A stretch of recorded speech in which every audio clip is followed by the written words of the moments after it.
Что это? Экстремистская литература? Нет, это комиксы. Ты сама рисовала? Да.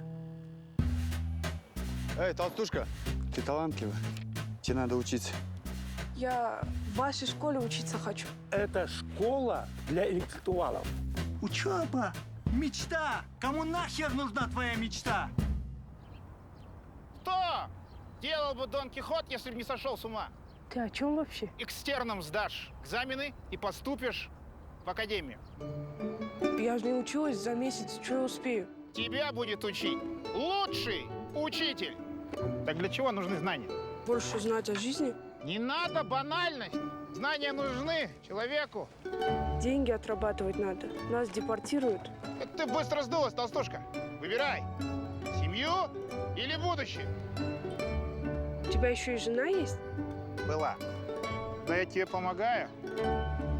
Мне кажется, я помогаю ей.